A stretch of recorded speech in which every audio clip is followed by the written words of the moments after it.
in need of grace, in need of love, in need of mercy raining down from high above. Hello, welcome to COC TV. On today's edition, we have Brother Mike Udam, and we're going to be taking him on some political issues. Sir, we're approaching the political season. Hello, viewers. Good to be here. Yeah. What is your take on the Christian and politics? Well, politics is properly defined by politicians as a game where they wrestle power and take control of the resources of state. There are several schools of thought. The first school of thought is that Jesus said his kingdom is not of this world, and we are not of the world, but we are living in the world, and therefore we should concentrate on things above. The other school of thought says no, that if you go back to the book of Daniel, in Daniel chapter 4, looking at verse 25, God had told Nebuchadnezzar that he wants to let Nebuchadnezzar know that he is in charge of the affairs of the kingdom of men. And so, when you look at the book of 1 Samuel chapter 8, beginning from verse 1 to 10, specifically around verse 6 and 7, God was not very happy with Samuel, the Israelite, because they wanted a king, and he told Samuel that, look, it is not Samuel that is the issue, that the issue is that Israelites have rejected him. So if God had been interested in the affairs of men, people reason that there's nothing wrong in a Christian getting involved in politics. And so even though the context of the word Christian, as we are using, may be different, we see a lot of people in the political circle with the name in quote Christian, and it's because the understanding is that when the righteous are on the throne, the people rejoice. But the context of that passage has not been looked upon. So that the argument had been back and forth. Should a Christian go? Should a Christian not go? Some argue that in recent past in Nigeria, when the introduction of a gay bill was brought, it took a David Mark, who is a Christian, to rally around the National Assembly for them to refuse that bill and throw it away. And so they argue a Christian ought to be. But when we look at the situation in the country, the political intrigues, the lying, the killing, and we become scared. And so some preachers hold very tenaciously to the point that a Christian ought not to be involved in politics. Whereas others say no, they can be, but there are very many levels they can be. For example, in politics you have electoral request. That is where you are going to be requesting for people to vote for you. You need to be nominated by a party, you need to be a member of the card-carrying member of a party, you need to be nominated, you need to stand the primaries, and then you need to now stand the election as a candidate, and then either win or lose, go to tribunal, and at the end you become what you have aspired to be. So some argue that a Christian can participate. Others say, well, if he can do all this without having talks, without resorting to violence, then he can do it. Then there's another level of politics too, which has to do with you supporting someone to become what he wants to become, and at the end of the day, he gives you contract, he gives you appointment. Some argue that yes, at that level, it's a little safe for a Christian to participate. You can still go into the system and change the system. And there's also the level of statutory participation. That is where we are commanded to vote. As Christians, it's our right as citizens, we can vote and be voted for.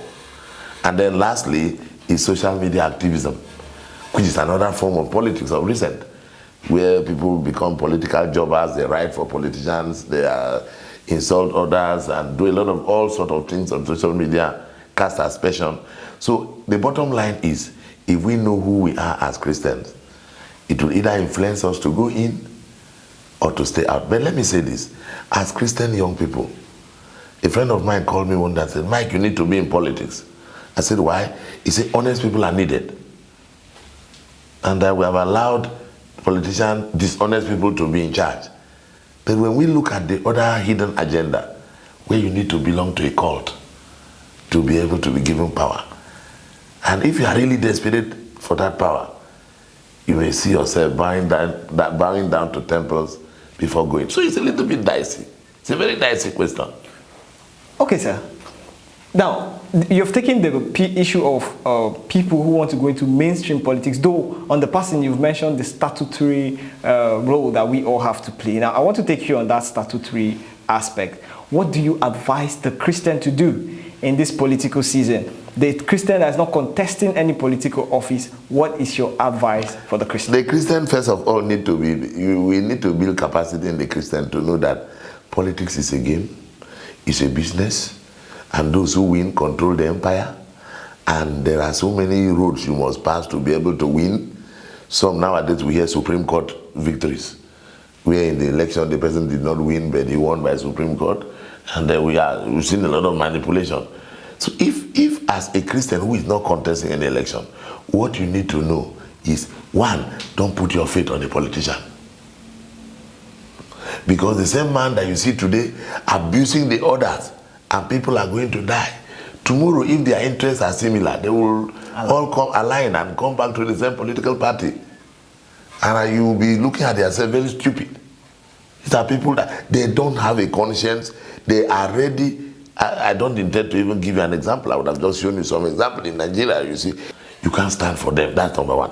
Number two, know that you don't abuse people that are going into office for another. Yours is to go cast a vote for whoever you want to. If you like, convince your friends to vote for them, but let it be under a very peaceful atmosphere. That's my technical advice. Thank you, sir. Now, I would like to also ask, with regards to your position, over time, I've known you to be someone who is vocal on political issues. On your social media handles, you speak about issues that concern the society and how you call upon politicians and political office holders to act on these issues. Some persons might think that as a preacher, you shouldn't be delving into that circle of active politics. What's your take on this? Well, let me respond. That is developmental politics. A lot of people are not aware that the essence of governance, the essence of being in government, is to bring dividends of democracy to the people. Now, what I simply do using my social media handle is to draw the attention of government to the promises they made and why they have failed the people when the resources are there. You get the point? A lot of people, for example, I drew the attention of government to the Upagada Bridge in Ogoja in Cross River State. And as I talk to you, I have just been informed that NDDC have captured it in the budget. Oh. I drew the attention of the government to a federal university.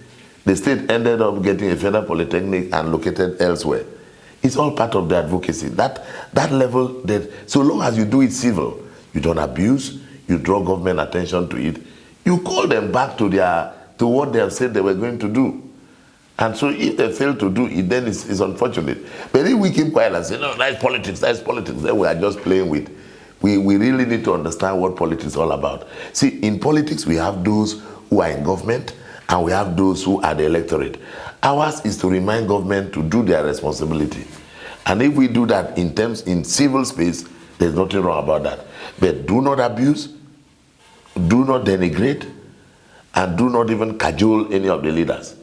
Just speak to them politely and draw their attention. For example, as I talk to you now, our state government in Cross River State wants to put a polytechnic in Ogoja. The bill has been passed and all activities, but till right now, nothing is happening.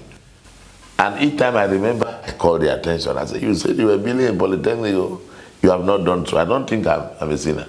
I know before 2015 election, I was actively involved. I had loved Goodluck Ebele Jonathan. I campaigned for him. One brother called me and said, Brother Mike, you are a preacher. You don't involve in partisan politics. And I repented, and since then I refuse to be associated with any political party. Once you are doing well, I am happy with you, I commend you. If you are not doing well, I call you out. So that is a role I play. But to use the pulpit to preach and favor a political party, no, sir. Well, thank you very much for bringing us up to speed with what we need to do as Christians. may we have your final thoughts, your final piece of advice to Christians in this political season?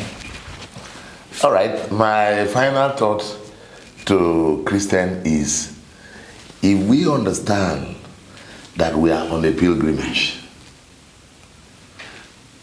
there are some of the things that we will not overburden ourselves.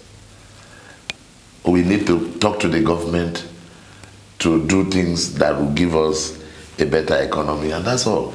We can't join them to steal like they steal. We know we have an account to give to God.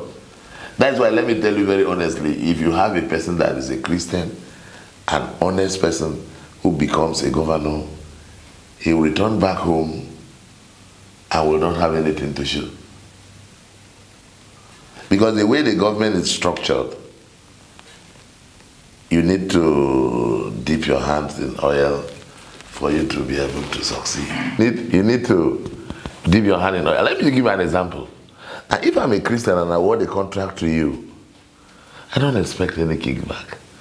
But today, you have to inflate the contract, and the person signs for the inflated figure, and then you give him the actual figure. He collects this and pays it into your account. And that's unchristian. And of course, you've said so. And you see that. So when you now come back home, and you now wave a wave offering, today, oh, I will lift up my voice in praise. God just be looking at you like a hypocrite. I had once been a politician, and I understand. I was a student union politician before. I went for elections in Nans, in Bauchi, in 2000, and I spoke very well to the best of my ability. I addressed the Congress. I was contested for national vice president. Guns were shot, we all ran away. The next thing, an announcement was made on the radio that after a very successful Congress, the same Congress where guns were shot and we all ran away, the list of executives was read on network news. So what will you do at that level? You now imagine yourself going to contest that election, going to court, and you don't have money. And you imagine that they can even pay the judges. You just give up and come back and stay quiet. It was successfully rigged. They wouldn't say so. They say after a successful Congress. Wow. And so nobody questions. Well, we have listened to Brother Mike Udam, a minister, sharing thoughts on what we need to do and how we need to conduct ourselves in this political season. I hope that we can pick lessons from there. Thank you very much for joining us on COC TV. My pleasure.